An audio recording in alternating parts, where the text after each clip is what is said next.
Welcome to the Deep Dive. Today we're really jumping into something quite profound. We've got a mix of biblical verses, even the Book of Enoch, and this study. What's it called? The Doctrine of Maximum Salvation. That's the one. And our goal, really, is to see if we can find this unifying thread, this concept we're labeling the Great Distinction. Does it hold up across these varied sources? It's quite the question. I mean, you have texts separated by huge stretches of time, different genres.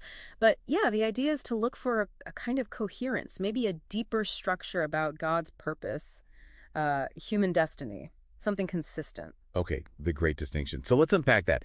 Is this just, a way we categorize things, or is it something more fundamental? Where does it actually originate? Well, that's the core point. The sources suggest it's not a human idea at all. It's presented as something initiated by God himself, a divine sovereign action dividing humanity. Okay, examples. Where do we see God actively doing this? Right. Look at, say, Ezra 1.1. It says God waked up the spirit of Cyrus. Cyrus wasn't even part of the covenant people, but God moved him for his specific purpose. Interesting. So intervening directly. Exactly. Or think about 1 Kings 15.4, where David's line is preserved specifically for David's sake. It's not just random chance. It's presented as God acting purposefully to maintain a distinction, a chosen line. So if God initiates it externally, where does it land for us? Yes. Internally, does it connect to how we think, how we understand things? It absolutely seems to. There's this recurring theme, you could call it a crisis of cognition, right through the scriptures. A crisis of cognition, like what?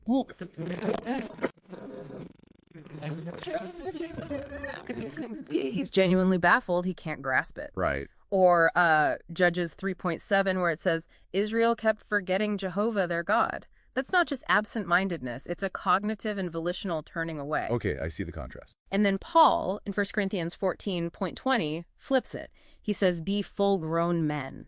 Teleos, like mature, complete in your understandings, you're fair in, but be like infants when it comes to malice, kakia.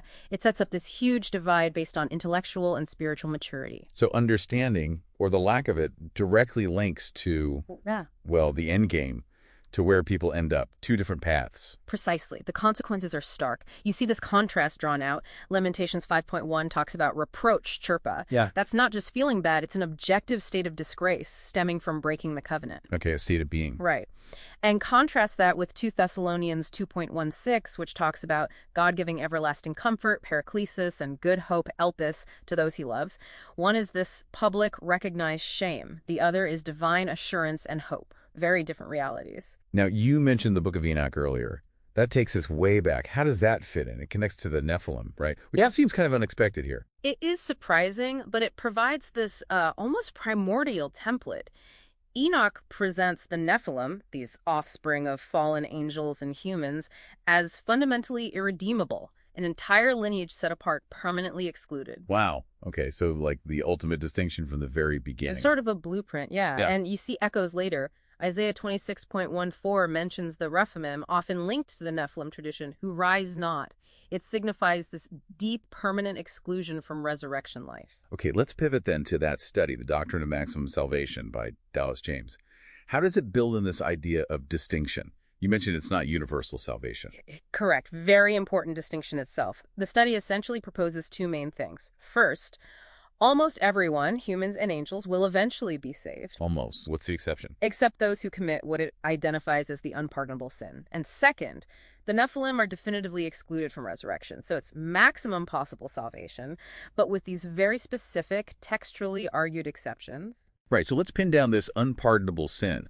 What is it, according to the study, and how does it interact with, say, assurance of salvation? Because it's not about losing salvation by messing up, right? Exactly. It's not about works or failures. The study points to passages like Hebrews 10.26 and Hebrews 6.4-6. It describes a very specific scenario. Someone who has genuinely received enlightenment, tasted the heavenly gift, become a partaker of the Holy Spirit, and then consciously, willfully, definitively rejects that known truth. So a deliberate turning away after full knowledge and experience. Precisely. But crucially, for anyone genuinely saved, passages like Romans 8 make it incredibly clear. Nothing can separate us from God's love. That security is external to us. It's held by God. That's a vital clarification. Yeah. And you mentioned some word details from the study, lexical insights. Yeah, just quickly, like in 1 Corinthians 15.26, where it says death is destroyed, the Greek word katargio really means more like rendered inactive, made powerless, nullified. It applies to death's power over the redeemed, but doesn't necessarily mean every single person who ever died is resurrected. Ah, okay, a nuance there. And then verse 28, all in all, panta en passant, the study argues this refers to God's complete sovereignty and presence within the redeemed creation, the new order, not necessarily that every single entity without exception is included in that final state. It supports this idea of maximum but still distinct salvation. And the Book of Enoch even gives this final judgment a figurehead. Yes, it speaks of the elect one who carries out this ultimate separation, making the distinction final and personal. It really is quite something. Seeing this theme, the great distinction, surface so consistently across the Old Testament, New Testament, even non-canonical texts like Enoch. And it gives you pause. It does. It suggests this isn't just, a minor theological point. It seems to be a fundamental structuring principle in how these texts present reality, history, and what has ultimate meaning. So maybe the question for you listening is this. What does it change in your understanding, realizing this distinction might not just be the end result, but perhaps a foundational element woven into existence from the start, playing out right now, something to really think about?